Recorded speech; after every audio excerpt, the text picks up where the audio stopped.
Hey guys, what's happening? So you already know, it's that time. Time for us to get into Ultimate Wolverine. So if by chance, if you need to get caught up with the events leading up to this story, you can check out my video on Ultimate Universe 1 year in, where I do like a 5-minute summary of what's happened in this first year on Earth 6160, as well as the origin of Ultimate Wolverine. And that should tell you enough to jump into this. But if you've seen that video and you need more, I got a playlist in the description for Jonathan Hickman's new Ultimate Universe, and that should get you squared away if you got like half a day to kill. But that'll take you all the way back to the beginning. And I think it's like 37 videos or so on there right now, and there's more on the way. So with that said, if you're enjoying these videos, any of them, do be sure to drop a like, subscribe if you're new to the channel, and don't forget to hit that bell up top to get all notifications. Alright, so going into this, we start out on a mission with Ultimate Wolverine, with him being transported in ER airspace near the border of the Eurasian Republic in Latveria. But along the way, there are these two soldiers who are looking at him and just talking about him out loud, saying things like, "You think he can hear us?" And the other one's like, "Why don't you ask?" And dude's like, "I'm not asking him nothing. Creeps me out." And the two of them go back and forth on different rumors they've heard. Whether it's things like he was part of some experiment gone wrong in the North American Union, or what they were told from Gorokovsky in infantry, who said that he's pieced together from corpses of soldiers who died in combat, and he can't die. They blow him up, stab him, shoot him, he always comes back, same as before. And they just go on about these stories. And then suddenly, Wolverine stands up, and that alone scares the mess out of the both of them. But the thing is, he's really not paying them much of any mind, because Wolverine just makes his way to the back of the plane, he pulls the hatch and gets ready to jump. And when these guys look at him and they're like, "Oh, he doesn't have a chute," just before he dives out of this plane, I gotta say, it just made me think of that opening scene from Captain America Winter Soldier. But right away, this just shows us that the little we do know about this Wolverine in Earth 6160, and how he came about in the whole Directorate X program, there's only a handful of people who know who and what this guy is, because according to what we saw in Ultimate Universe 1 year in, when we covered his origin, at the time we were told that there's less than a dozen people who actually know the sensitive information concerning the Winter Soldier. And as he heads down, this takes us into a flashback based on what we were shown from his origin, because before he was taken by Directorate X, he was part of a group called the Opposition. It was pretty much a rebel group comprised of humans and mutants who would fight against Eurasian forces and try to free the mutants who were taken. So the Opposition, they would organize all kinds of attacks, and in most cases those who were caught were just killed. But after an airstrike on the Opposition's compound that they thought would kill all of these guys, it killed everyone except Wolverine. So when they found him and discovered how insanely fast he could regenerate from both the explosion and a gunshot from point blank range, that's when they initially decided to use him as their weapon. But after that, when we come back to present day, this dude is still falling. But it's not long before we find out the target that Wolverine is being sent after. It's another Opposition base. And when he crashes down, there's all kind of dust and debris and smoke everywhere. So he just uses it as cover before he starts taking these guys out. And it's crazy because one of these guys just sees the huge silhouettes where Wolverine's just tearing these guys to pieces. And dude is just like, "Dom, what's? Oh my god." But just to be clear, this base isn't the exact same base that Wolverine was stationed at when he was with the Opposition. But instead, this is more of a temporary setup, and we'll get into more about that in a little bit. But what I do want to mention here is that we're told this Wolverine originates from the North American Union, which is now referred to as the former North American Union after the death of Obadiah Stane and the disappearance of Howard Stark. So yeah, just a couple things to know here. This Opposition group, who are being labeled as terrorists in the public eye, they are Wolverine's old friends. There are groups of them in different locations around the world, but the people at this specific location, they're here for a specific reason. And we'll discover what that reason is in just a little bit. But first, when we take a look inside, we see both Nightcrawler and Mystique here, inside of this church. And already they can hear the gunshots outside, so they know something ain't right. But as the commotion makes its way closer, and 6 claws pierce their way through the door, followed by a boot kicking it in. It's right here where Nightcrawler tries to tell everyone, brothers and sisters, leave now. But before we see how that goes, next we head into another flashback, which now takes us a bit further ahead from the flashback we saw just moments ago, where now we see a freshly captured Wolverine at Directorate X, where Dr. Alonia Prostovich, I think that's how you say it, but we've seen her before. She's the Director of Science and Technology. And it was at this time when she initially presented Wolverine, who for the most part they referred to as the Specimen, to Colossus, Magic, and Omega Red. And they're looking at him like this is the same Specimen who survived the airstrike on the opposition compound outside of Rasputingrad? And she tells him yes, and a bullet to the temple at point blank range. And she goes on to say he regenerated his whole body in record time and had enough strength to kill the soldier who shot him. And Arcady, or Omega Red, he's like, oh, impressive. I like him. So she then goes on to tell them the subject originates from the North American Union, like some of the other opposition forces, though it hasn't spoken since we brought it to Moscow. So it's right here where Colossus is like, okay, so what are we going to do with this? So she brings up the skeletal enhancement that they've attempted before, while assuring him that it will not fail with this specimen. So when Magic points out that this specimen seems a little wild, the doctor tells him that it's only the case for now, and what this specimen has that the other didn't is instinct. He's a survivor. So she goes on to tell them how they tried to minister a sedative 4 different times, and each time they lost a technician. So right there, Colossus is like, if the specimen can't be controlled, then he's useless to them. So right there, the doctor recommends that they use another specimen, a telepath, to get this guy under control. And once that's done, they're going to use him to get rid of the opposition. Which takes us back to the current day, where we find Ultimate Wolverine, aka the Winter Soldier, who's come here to do just that.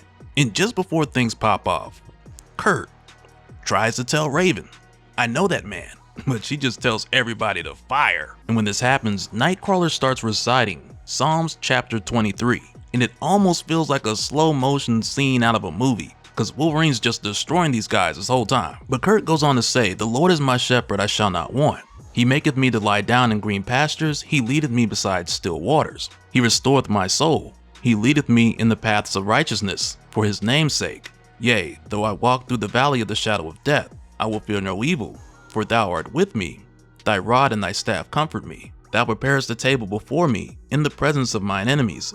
Thou anointest my head with oil, my cup runneth over. And mind you, this whole time, Wolverine's just baptizing these guys while it's going on. But even still, I want you guys to kind of keep this moment in the back of your mind, because it's going to become very significant later. But for right now, eventually this leads to Wolverine more or less chasing Mystique into a corner. So he takes a sniff to figure out where she went, and right here Colossus pops up. And he's just like, opposition rats are swarming all over this place or whatever. So Wolverine looks at him for a second and he takes another sniff just before he leaps out after him claws first. And at a first glance, some might think, oh man, Wolverine, he's coming to his senses. He's fighting back. But this exchange goes by so fast, with Wolverine slicing through the minigun like it's butter. And right after that, Wolverine takes the next set of claws to his neck the same way, only for us to see that it was Mystique this whole time. And the cuts are clean too, it's crazy. But as it stands, we still have yet to see the specifics of Wolverine's history as far as who he was close to in the opposition or who he wasn't close to. And all we really get here is that Mystique knew what he was capable of to some extent, while Nightcrawler actually knew Logan, both on a personal level and to the extent of what he's capable of, which I always love to see anytime we get the reference of these two guys being close. But before this continues, it's here where we jump over to the next flashback.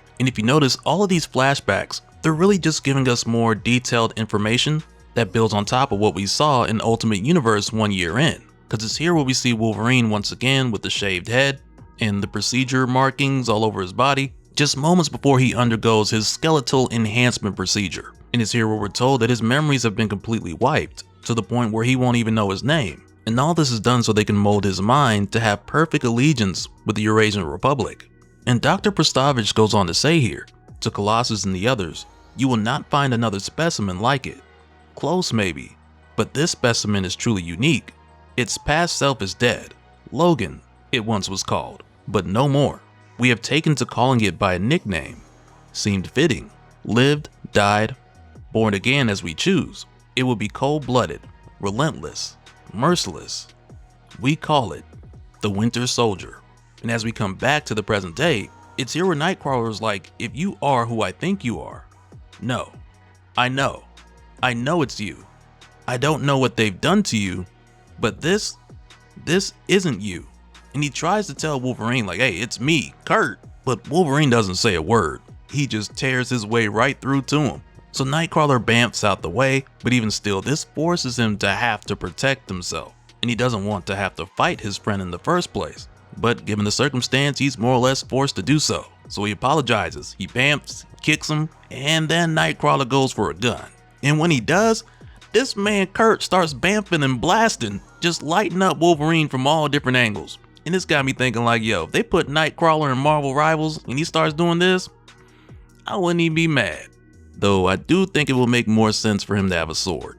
But either way, I digress. But after some time, it's almost as if Wolverine's picked up on a pattern of Kurt hitting him with the bamf, bamf, braka, braka, braka. So following this, Wolverine does another sniff, sniff, and it's almost like he could smell Kurt entering and exiting the Brimstone dimension. And that's just assuming that this Nightcrawler works like old school Nightcrawler, where he travels through the Brimstone dimension and just comes back in another location. But this time when Wolverine does the sniff, sniff, he catches Kurt fresh out of the next bamf and runs his claws straight through his chest, only to double up shortly after. And it's right here where we find out what the members of the opposition group are doing here. Because it's right here where Kurt calls Wolverine by his name, Logan, and he tells him with tears running down his face, "If you're in there, my friend, I pray you have the strength.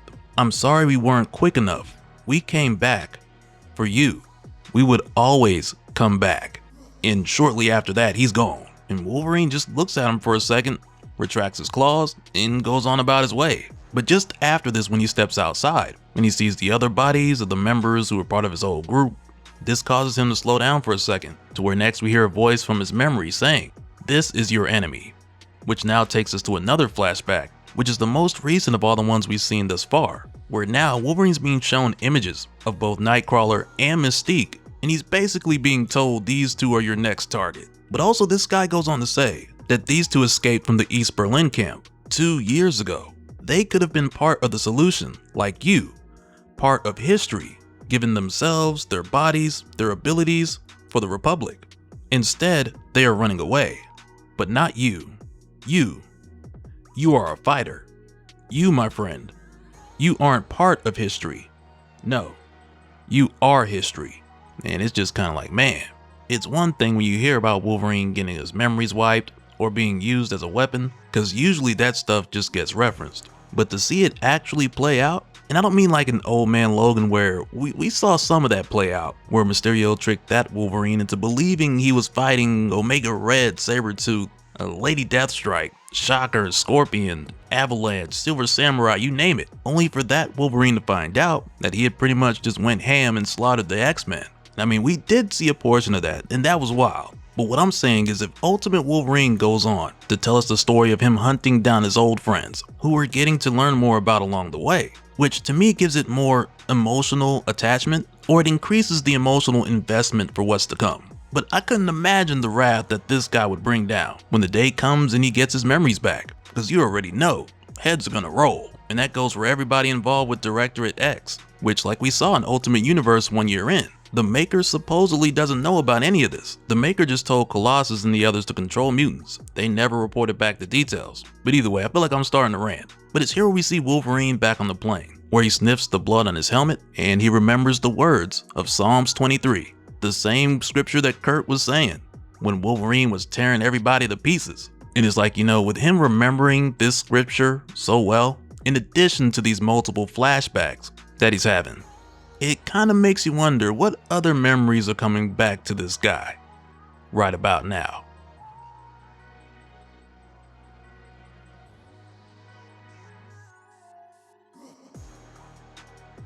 And so now real quick, I'm going to give a special shout out to all the patrons. Thank you guys for all of your support. And for anyone who's new here who wants more information on how to support the channel, I got a link below where you can go to patreon.com/dopespill. But that'll do it for this one, guys. Let me know your thoughts down in the comments below, and we'll do it again on the next one.